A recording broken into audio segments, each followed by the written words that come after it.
تشیع اور تسنن کے معتدل اہل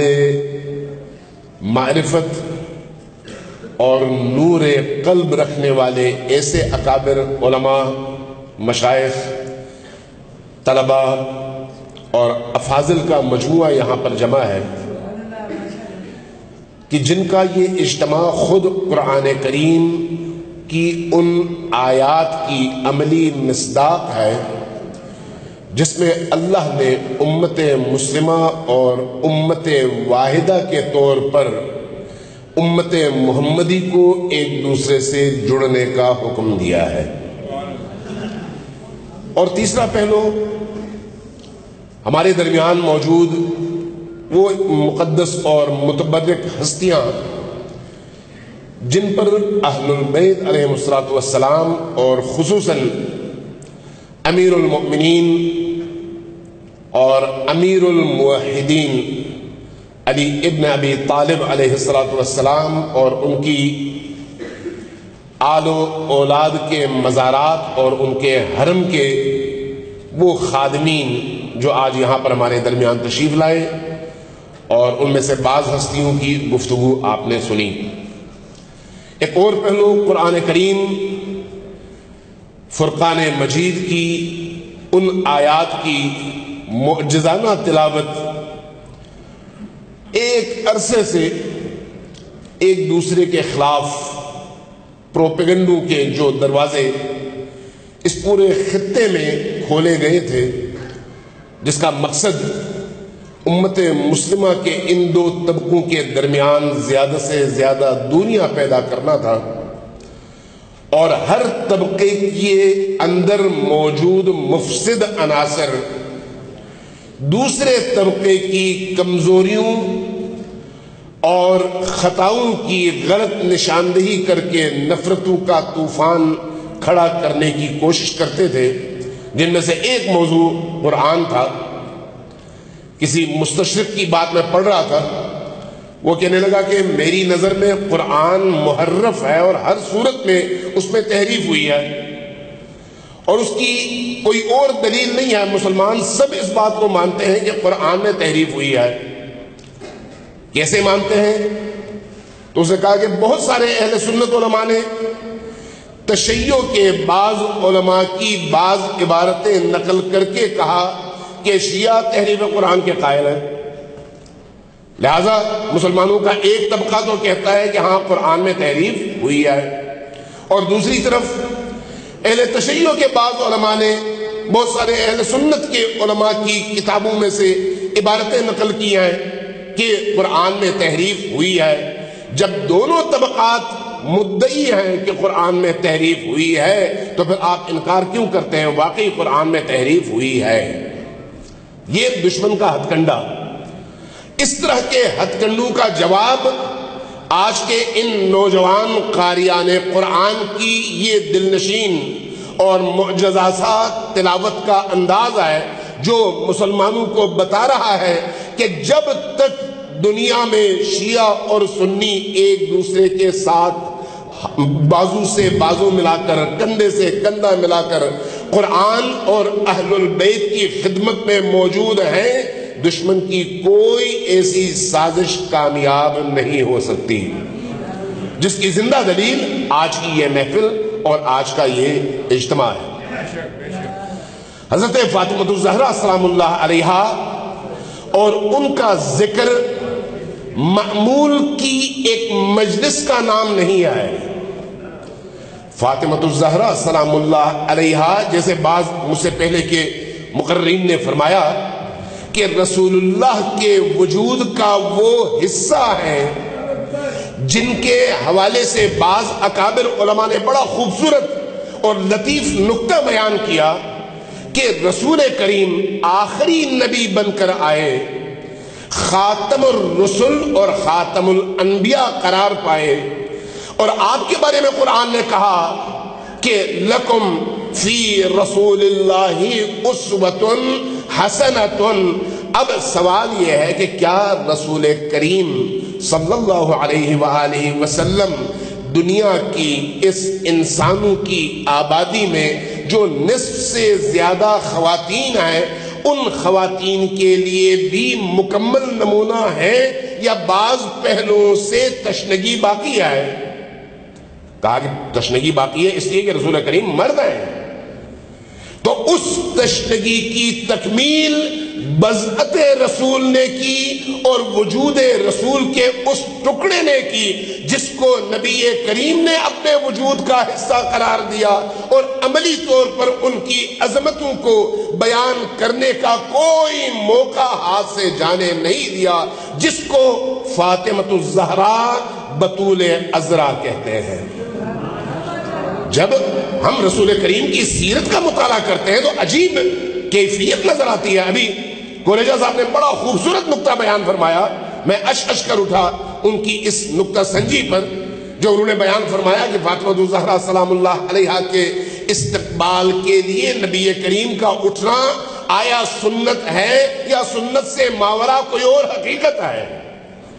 اور یہ واقعی ایک انتہائی اہم نقطہ ہے۔ اس کے ساتھ ساتھ دیکھیے اہل سنت کے اور اہل تشیع کے علماء نے لکھا ہے اور وہ روایات نقل کی ہیں جس کے مطابق نبی پاک صلی اللہ علیہ وآلہ وسلم حضرت فاطمۃ الزہرا کے دروازے پر آ کر 5 اوقات کی نمازوں میں اونچی آواز سے پکارتے تھے، اور اس موقع پر پکارتے تھے جب اذانیں ہو رہی ہوتی تھیں اور تمام مسلمان مدینہ منورہ کے بستے والے بھی اور باہر والے بھی نماز کے لیے جوق در جوق حرم نبوی کی طرف اور مسجد النبی کی طرف آ رہے ہوتے تھے۔ ایسے موقع پر جب تمام مسلمان مسجد نبوی کی طرف آ رہے ہیں، نبی کریم مسجد کے ارد گرد ان حجروں میں سے اس حجرے کے سامنے کھڑے ہو جاتے جس حجرے کا اختصاص فاطمہ الزہرا سلام اللہ علیہا کے ساتھ تھا، اور اونچی آواز سے فرماتے السلام علیکم یا اہل بیت النبوہ، اے نبوت کے گھرانے والوں تم پر میرا سلام ہے۔ 1 سال تک 5 نماز کی اوقاتوں میں مسلسل بلا ناغہ بلا وقفہ یہ اہتمام نبی کریم کی عملی زندگی میں کہیں اور نظر نہیں آتا۔ اگر آتا ہے تو فاطمہ الزہرا سلام اللہ علیہا کے دروازے پر نظر آتا ہے۔ ایک اور پہلو جو واقعی اپنی جگہ بڑا ہی لطیف ہے کہ یہ جو ہم سنتے ہیں، اور ابھی بھی ہم سن رہے تھے کہ نبی پاک صلی اللہ علیہ وآلہ وسلم خود کھڑے ہو جاتے اور بیٹی کا استقبال کرتے، تو یہیں پر روایت ختم نہیں ہوتی،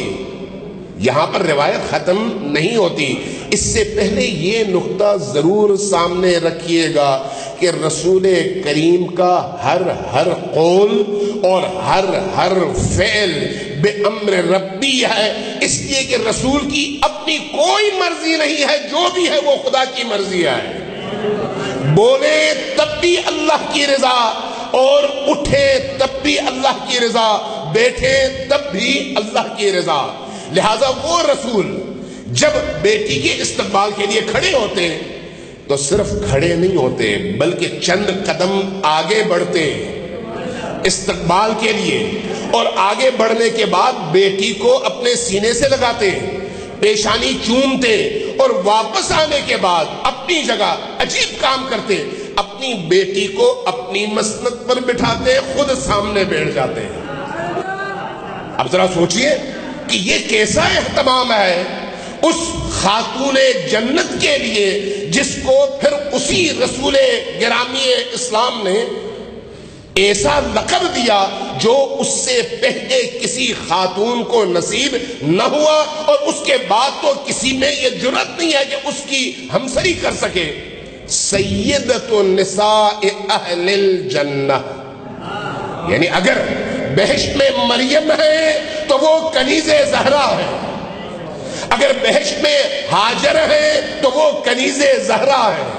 اگر بہشت میں آسیہ ہے تو وہ کنیز زہرا ہے۔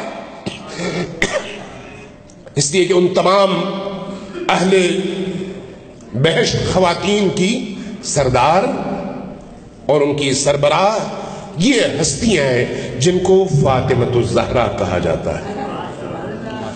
ہماری یہ گفتگو یہیں پر ختم نہیں ہونی چاہیے. ایک پہلو، صرف ایک نقطہ، اس کے بعد میں گفتگو ختم کروں گا.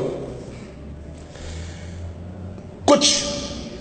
تعلقات اور روابط کا تعلق فکر اور عقل سے ہوتا ہے، اور کچھ چیزوں کا تعلق دل سے ہوتا ہے. یہ جو آج ہم یہاں پر بیٹھے ہیں، یہ عقل اور فکر کے نتیجے میں بیٹھے ہیں، جو ہمارے عقیدے کا حصہ بن چکا ہے. لیکن اس کے علاوہ کچھ چیزیں ایسی ہیں جن کا تعلق دل سے ہے. جن چیزوں کا تعلق دل سے ہے وہ ہے دل ہی دل میں ان ہستیوں کی عشق، ان ہستیوں کی محبت اور ان ہستیوں کی مودت کے ذریعے سے اپنی زندگی کی ہر مشکل میں ان کا سہارا لینا اور ان سے توسل اختیار کر کے ان کو پکارنا. اگر ہماری عملی زندگی میں اس میں شیعہ سنی کا کوئی فرق نہیں آئے. اور میں آپ کو ایک مزے کی بات بتاؤں، جیسے بھی کوریجا صاحب نے خوبصورت نکتہ کہا کہ کبھی کبھی ہم احساس محرومی کرتے ہیں. میرا خیال ہے شاید اسی کا نتیجہ بھی ہو کہ میں نے اپنی زندگی میں 50 سال سے اوپر میری عمر ہو گئی ہے، اپنی زندگی میں یہ دیکھا کہ جب اہل سنت، نورانی قلوب کے حامل لوگ اہل البیت کے دروازے پر جا کر ان سے توسل اختیار کرتے ہیں اور اپنی زندگی کی مشکلات ان کے سامنے بیان کر کے ان سے حل اور نجات کی راہ مانگتے ہیں اور مدد مانگتے ہیں، تو کسی بھی شیعہ کی نسبت میں نے یہ دیکھا کہ کسی سنی کی دعا جلدی قبول ہوتی ہے اور ان کی عنایات جلدی ان کے شامل حال ہوتی ہے. میں نے یہ عملاً دیکھا ہے، اس لیے یاد کر رہا ہوں. شاید اس کے بھی پیچھے کوئی فلسفہ ہو، شاید وہی احساس محرومیت ہو جس کا تذکرہ کوریجا صاحب فرما رہے تھے. میں اس لیے یہ سمجھتا ہوں کہ ہماری عملی زندگی میں، شب و روز کی زندگی میں، صبح نماز سے لے کر عشاء کے بعد سونے تک، اگر چھوٹے چھوٹے معاملات میں بھی ہم اگر ان ہستیوں میں سے بھی خصوصاً فاطمۃ الزہرا سلام اللہ علیہا کو اپنے اور اللہ کے درمیان، اپنے اور رسول اللہ کے درمیان واسطے فیض بنائیں اور توسل کا ذریعہ بنائیں، تو یقین جانیے ہماری زندگی کی جو تاریکیاں ہیں، تاریک گوشے ہیں، وہ سارے کے سارے نورانیت میں تبدیل ہو جائیں گے انشاءاللہ تعالی. اللہ تبارک و تعالی ہم سب کی سعادتوں میں اضافہ فرمائے، اور برادر محترم و مکرم جناب قبلہ مفتی گلزار احمد نعیمی صاحب کی توفیقات خیر میں اور سعادت دنیاوی اور اخروی میں اضافہ فرمائے، اور ان اجتماعات اور ان فضاؤں کو قبر کی تاریکیوں کی دوری اور قبر کی نورانیت کا ذریعہ قرار دے. والسلام علیکم ورحمۃ اللہ وبرکاتہ.